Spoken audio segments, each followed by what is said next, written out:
Great to have you with us. In our first story, some students preparing for this year's BECE have been caught up in the trip-on clashes in the northern region.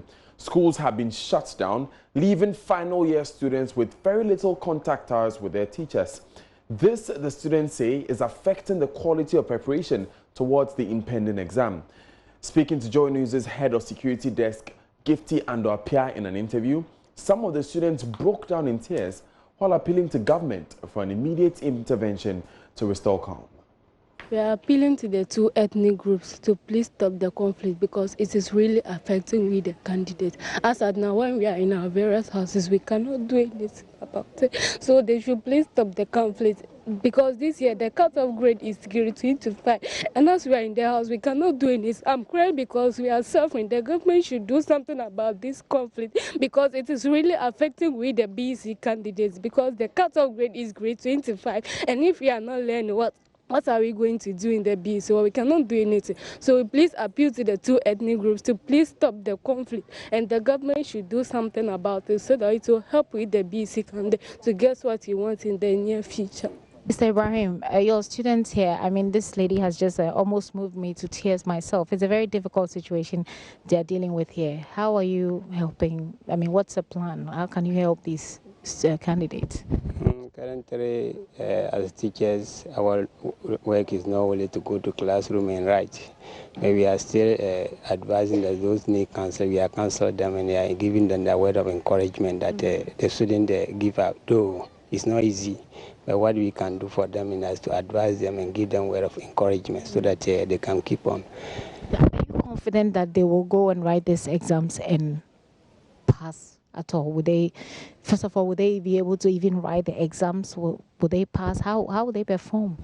Actually, from the beginning, that kind of confidence was there. But looking at the situation now, the students are lost a lot of the contact hours. None that they were not taught. How are they going to write? But we can't say they won't write. They will write, but the assurance that the performance that we were expecting them to do, that is the situation now. We cannot assure that, that our expectations are going to be met. But yet, we still have the hope that government will see us through. Is there anything that can be done, any arrangements for them to maybe write later? This is a national exercise, and if any arrangement at all, that can only be done at the national level. We cannot sit down in our level here that because of the situation on the ground, our students are not going to write. If there's a provision in the national level that they're looking at the situation on the ground, they can give them some time. We'll be happy, but at the moment, we don't have any plan of the student will write later. We are still go by the times. Heartbreaking scene there with those students. Gifty will join us live on the bulletin later. But in the meantime, lawyers for NDC National Chairman Samuel Ofosu-Ampofo are urging an Accra High Court to strike out the case of assault leveled against him. Lead counsel Tony Letha on Monday argued that it was important for the court to first rule on this before the case progresses. Mr. Ampofo was dragged to the court on charges of conspiracy to cause harm and 2 counts of assault on a public officer following the leak of an audio state prosecutors alleged to be a plot by the NDC leader to commit various crimes. Another officer of the party, Kweku Buahin, is also before the court, but his lawyers maintain he wasn't present during the said meeting. His lawyers, led by Dr. Abdul Basit Bamba, have filed an application demanding that state prosecutors make available some documents they have failed to disclose. Joy News is learning this relates to a diary of action which spells out the steps taken by a police investigator right from when a complaint is made to conclusion of investigations. Director of Public Prosecution Yvonne Atakra Obuobisa said the state was opposed to this application. She also revealed an investigative report relating to the whereabouts of Mr. Buahin on the date the said meeting is said to have taken place has been filed at the court's registry. Justice Samuel Isiedu adjourned the case to June 7 for lawyers to argue the pending applications.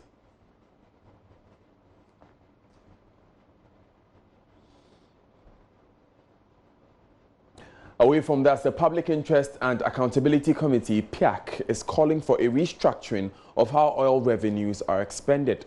Piak warns Ghana risks ending up like other countries that depleted oil reserves without creating sustainable source of wealth if the current expenditure structure is not reviewed. Joy News' Joseph Akable is with our energy desk and has been finding out why oil revenues are not helping the country to meet its development aspirations as expected. How does Ghana avoid the resource curse? Well, we do that by respecting contracts. We do that by putting in place good frameworks for the exploitation of the resource, and on the state side, how the state manages the revenues and resources to the benefit of the people generally. We also would do that by seeking to add value to the finds. A hopeful President Kufuor explaining how Ghana intends not to end up like Venezuela, Angola, and other countries that experience less economic growth despite availability of diamonds and oil. The resource curse. Commercial exploration commenced with less than 10 million barrels of oil and has since risen to more than 60 million barrels annually. Data analyzed by the Natural Resource Governance Institute shows that government holding shares in oil companies remain the largest contributor of petroleum revenue, raking some $2.9 billion over a 7-year period. Parliament recently, under controversial circumstances, approved a revised petroleum agreement that saw Ghana's stake in some oil blocks reduced from 43% to 18%. Piak Technical Manager Mark Ajiman tells Joy News this is a bad move. If you want more, you buy more equity stake. So if you reduce your equity stake, you earn less. We also saw that from 2011 to 2018, the equity stake alone has given us, what, 3 billion out of the $5 billion petroleum revenue. We've received more than half, you understand. So to me, I think the government should invest more and acquire more equity share in each petroleum agreement. Petroleum analysts have argued the only way for countries to avoid the resource curse is to have higher stake in exploration and invest in sustainable projects. Ghana, under the current Petroleum Revenue Management Law, allocates not more than 70% of the revenue to support the budget. Mr. Ajiman tells Joy News this has not been expended on major sustainable projects. The way the ABFA in particular has been utilized to spearhead economic development, it has not quite gone as one would have expected because of the way the ABFA has been thinly spread across several projects, where you can even find 20,000, 15,000 Ghana cedis being allocated to a project. A kind of petroleum economic development that we expect as a country, and the way we are actually utilizing our ABFA through the budget, will not get there anytime soon. Even if we continue along this path, things spreading, the ABFA not targeting monumental projects that we can call legacy projects, and we continue to spread them across several projects, then the next 100 years, we will not see the change we thought the petroleum exploitation will have brought to our country. The Natural Resource Governance Institute is worried about this trend and has started holding series of training for journalists on how to track the use of oil revenue to ensure government embarks on the right projects. Now, the Forestry Commission of Ghana says it is struggling to perform its core mandate of protecting the forest due to woefully inadequate staff. That's according to Chief Executive Officer of the Commission, Kojo Osu-Efriye. In the last couple of months, there have been series of illegal rosewood felling activities in the country involving some Chinese, Thais, and even native Ghanaians. In most recent case, a Chinese woman, Helena Wan, was arrested in Tamale for transporting trucks of rosewood lumber only to jump bail after being charged. The Forestry Commission says the reason for the increase in illegality is due to understaffing. Henry Kwesubedu has more.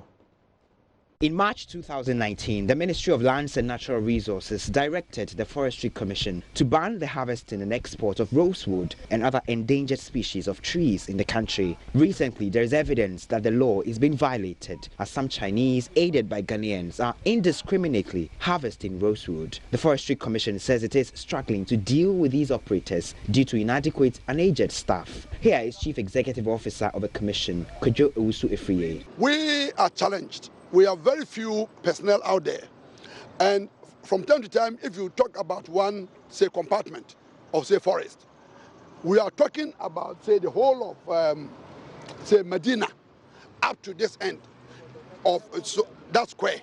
That's what we are talking about. And if you have, say, 5 or 10 Forestry Commission guards, manning such an area, it is almost impossible for them at all times to be everywhere at the same time.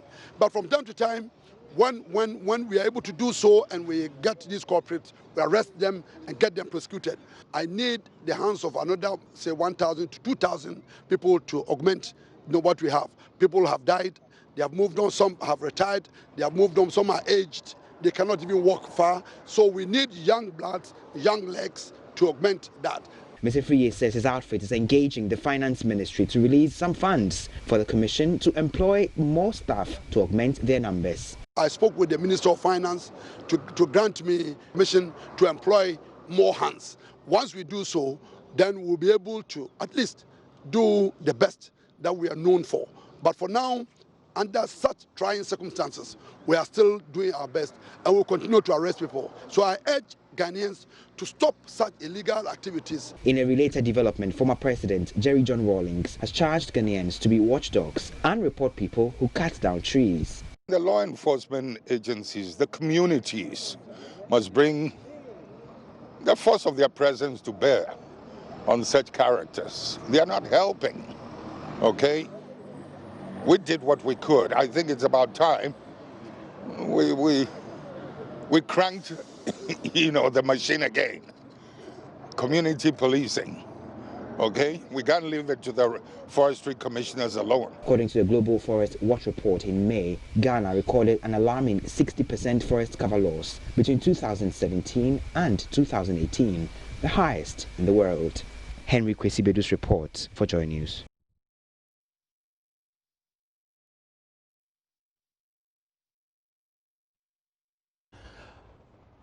Still live on Joy News City with me, Daniel Dazi. Still up ahead in the bulletin, the fashion designer turned grave digger. What will make anyone make such a change in profession? Stay for the story of 52-year-old Mohammed Rabiu. More than 25 years. I have been doing this for more than 25 years now. I am a professionally trained fashion designer, and I could design very well until Allah called me to this place. In business, licenses of oil exploration companies that fail to meet requirements to be revoked. Know that at the end of the exploration period, if they've not achieved their minimum obligations, nobody's going to go and give them another renewal of. Stay with us for the details of this, plus showbiz and world news.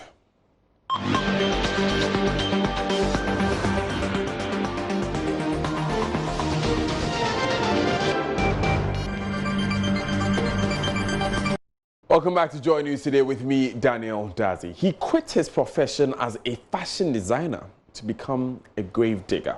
For 25 years, he survived on it and has never regretted his decision. Joy News' Mahmoud Mohammed Nuruddin brings us a story of Mohammed Rabiu, who is making a living on a job only found at the cemetery. Malam Mohammed Rabiu gets ready for work. He sets off in a matter of minutes.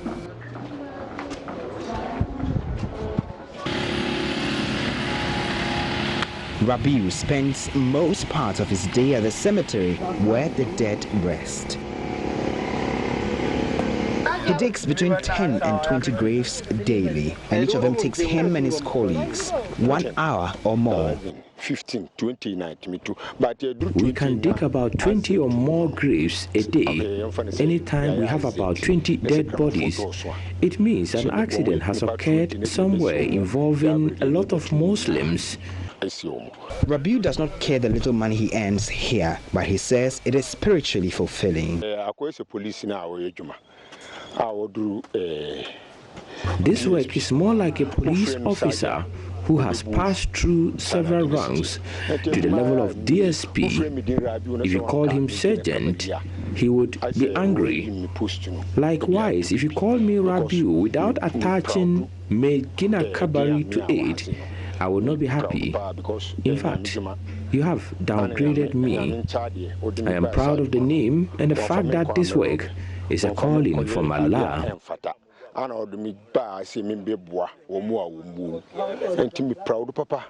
So how did he find himself in this kind of job? Roughly, more than 25 years. I have been doing this for more than 25 years now. I am a professionally trained fashion designer, and I could design very well until Allah called me to this place.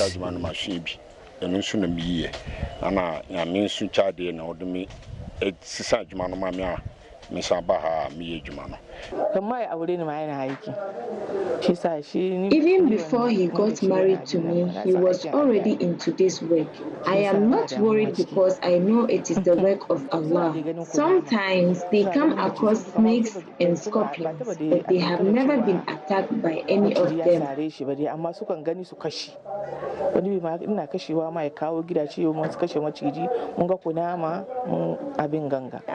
One of my friend asked me what job your father is doing. Then I say, my father is one of the Tafu grave diggers. Then she said, hey, is that what your father is doing? Yes, I'm proud of my father's work. So the one of my friends said, don't you think something will happen to him? Then I said, no, nothing will happen to him. By the grace of Allah, nothing will happen to him. Then she said, okay. Then I said, Mohammed is not alone here. Many people hate visiting the cemetery simply because of isolation and loneliness. But for the diggers, it is more like a home. They are always here any time of the day when they deem necessary. Mahmoud Mohammed Nuddin's report for Joy News.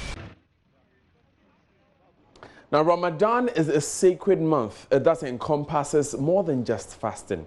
As the fourth pillar of Islam, it's important for children to understand the significance of this month and the value it holds. But is there a specific age for children to start this religious obligation? Joy News' Anas Sabit has more in the following report. During the month of Ramadan, Muslims won't eat or drink between dawn and sunset for 29 or 30 days. This practice is one of the 5 pillars of Islam, and it is important because it allows Muslims to devote themselves to the Islamic faith as well as draw them closer to the Almighty God. But are there exemptions with regard to who is supposed to fast during the month of Ramadan? The answer is yes. Pregnant women and lactating mothers, the elderly, those who are ill, those traveling for longer distances, and children. But with regards to children, there is a question as to when, in terms of age, a child is advised to fast. Malam Yahuza Abu Bakr is a graduate from the Islamic University of Medina. You know, Prophet Muhammad said that command or instruct your children to pray and to do all, or if possible, the worships at the age of 7. You should instruct them, show them, at that point, show them that the salat is needed for them to know it or to do it. The fasting is needed. So at the age of 7, you can tell the child or you can show him what the fasting means or what fasting means. Why do people fast? Now that we know that it is advisable to educate children to fast after age 7, is it compulsory, and how do parents get this done? So at the age of 7, let him start trying to fast. If you know he can't fast, you shouldn't worry, we shouldn't force him. But some children too, at the age of 7, they are still strong. They don't show any reluctancy in doing such. They can do 1 day, 2 days, and they relax. And also, if you know the child will be suffering, if he fasts, Islam has not permitted you to even command the child to fast. So at the age of 7, let him try doing it. If even he starts from the morning, in the afternoon, then he will definitely request for food. Let him eat. Then we tried engaging some children to find out how they got themselves used to the dawn to dusk abstinence of food. 15-year-old Muhammad Bashar Ishaq tells me how he was taught how to fast at the tender age. I don't remember the age I started fasting, but it's been quite long. I wasn't able to do, or sometimes when you feel hungry, you enter somewhere and drink some water. You come out like as if you are fasting. Sometimes when we were too small, they'll tell you to do half. So you do up to midday and break it. So when you do 2 times of that, they'll tell you that you fasted for 1 day. So that's how we used to do it. Is there any positive reason why Bashar has been fasting all these years? Fasting, as I was taught, is a 29 or 30 days refraining from food, all sexual intercourses, and all bad activities. Someone will be practicing all sorts of bad activities, but when it comes to fasting, it stops all that. And Allah subhanahu wa ta'ala can change that person from refraining from that. After the fasting, he will not even go back to that activities again. So fasting changes person. Unlike Bashar, who has attained the age of puberty, we tried speaking with other children who are much more younger. 9-year-old Mansour Anas tells me why he is fasting at this tender age. Because it is in the 5th place of Islam. Because God said if you do Ramadan, you go to heaven. My name is Surya Muhammad. I am 9 years old. I fast because I want to go to heaven. Malam Yahuza, however, has an advice for Muslim parents with regards to guiding their children in observing the month of Ramadan. I'll advise my parents and all guardians, as the Prophet Muhammad sallallahu alaihi wasallam said, you can't force him because he's a child. It's not incumbent on him to do it. So my advice is parents should try as much as possible to be monitoring the children and also showing them the importance of fasting. Why do the parents fast? I think that the children will cope with them. Reporting for Joy News, Anas Sabit, Tichiman Zungu. Barakade Salah to all of them. Oh, sorry, Ramadan Kareem, pardon me, to all our Muslim brothers and sisters. Now, the UNFPA says it is teaming up with the Planned Parenthood Association of Ghana, PPAG, to support and empower adolescents in Ghana to enable them realize their potentials before they get married. Richard Kojonyako has more. The UNFPA is very happy to continue to support. The PPAG and the UNFPA say they are targeting adolescent girls in Ghana to ensure that no girl is forced to marry until she's ready to do so. Child marriages, they say, is sweeping across the country's communities, killing the dreams of many girls. Facility head at the PPAG in Cape Coast, Juliana Brown, is hopeful the partnership with the UNFPA will help save many adolescent girls from complications, death, and ultimately help them to fulfill their dreams. 13 years, people are getting pregnant. And it's like they don't have information, so when even they are pregnant, they don't know. And by the time their parents will even know, it's well advanced, that nothing can be done. And when it comes to labor, it's very serious. 13-year girl, she does, even if you ask her to push, she doesn't know. And we are losing some of them during labor. And some of them too, I remember we had a young girl who had an abnormal baby. I think Siamese twins. Because she was young, she wasn't going to clinic, like scan would have identified it. But it was like nobody identified it. This girl went to labor and it was Siamese twins. Mrs. Brown says beyond helping educate the girls and their parents to minimize the issues of child marriages, they are moving in to provide startups to empower the girls. UNFP is partnering with PPAG so that we'll be able to reach to these young people, give them education, equip them, empower them. Once the girls are empowered, they will also stand for their rights. And then at the same time, I think we will also involve the parents, adults, so that they will understand the issues at stake so that together we'll be able to either reduce or bring it to an end. The UNFPA, the lead UN agency for delivering a world where every pregnancy is wanted, every childbirth is safe, and every young person's potential is fulfilled, has affirmed its commitment to supporting and empowering adolescent girls across the country to ensure that their potentials are harnessed before they get married. Richard Kwejojakon, Joy News, Cape Coast. Now, Deputy Minister for Education, Dr. Yao Osei Educhum, has reiterated the need to leverage ongoing initiatives to reform Ghana's education sector. He says the world will never wait for the country to use piecemeal approach to arrive at her destination. Dr. Osei Educhum, who spoke at the opening of a library complex at Kofrom in Kumasi, believes more of such facilities are needed to boost implementation of the free senior high school policy. The library was constructed through collaboration between Ghana Library Authority and local assemblies to build new libraries and renovate old ones. Penzapia was there and now reports. The Ghana Library Authority has declared 2019 as the year of reading. As a result, it is expanding a number of libraries across the country. It is also collaborating with district assemblies to build new libraries to drive the literacy rates in the country.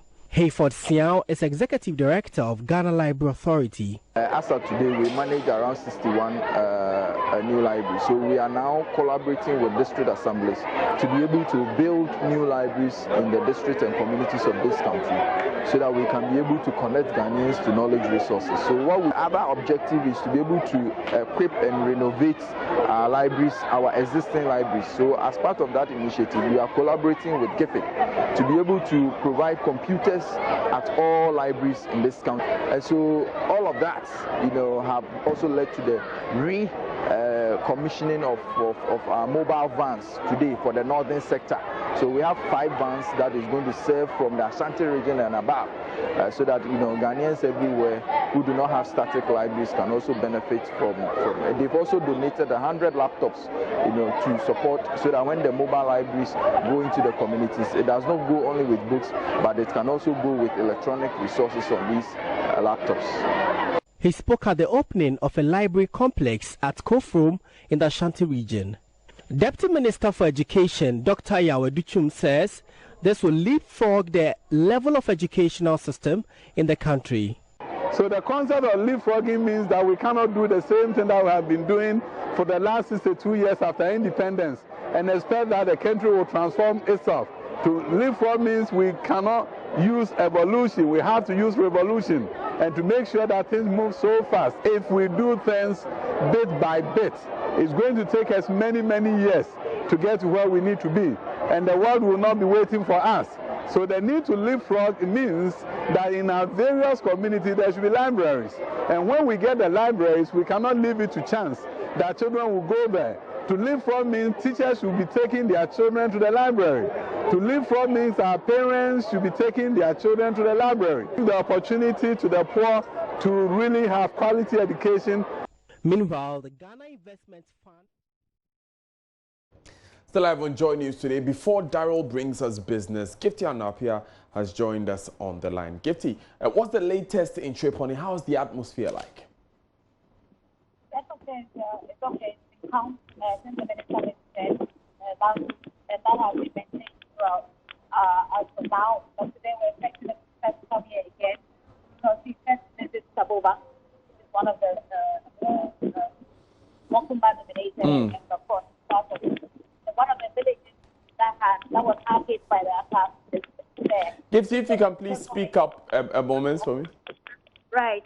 So I'm saying that we're expecting it's been calm here since the minister visited. Here in Tripoli town itself, there's a lot of police and military officers here. And so it is always calm. Usually the attacks happen in the villages. But today we're expecting the defense minister to come around again. He's heading to Saboba. Saboba is one of the districts, one of the Kokuma-dominated districts. And one of the hardest hit villages happens to be in that district. So the minister is expected to be here.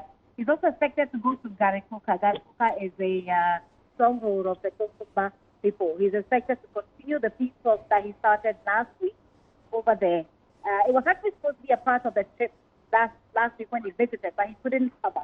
So he's coming back, and then he's going to go there. One thing we're told that he'll be looking out for is the roadblocks that we are told have been mounted by the student faction. The last time he spoke to them, they agreed to remove the roadblocks. Both geographies agreed to remove roadblocks in their area, and the Kosomes agreed to remove roadblocks that they mounted in their area. One of the things we are told he'll be looking out for is whether or not they have lived up to the words they gave him at the time he came last week, Daniel. Right, thank you very much, Gifty and Apia, for that update. Expect more in later bulletins on the Tripoli violence. Coming up in business, licenses of oil exploration companies that fail to meet requirements to be revoked. Right, Daryl has the latest when he joins us now.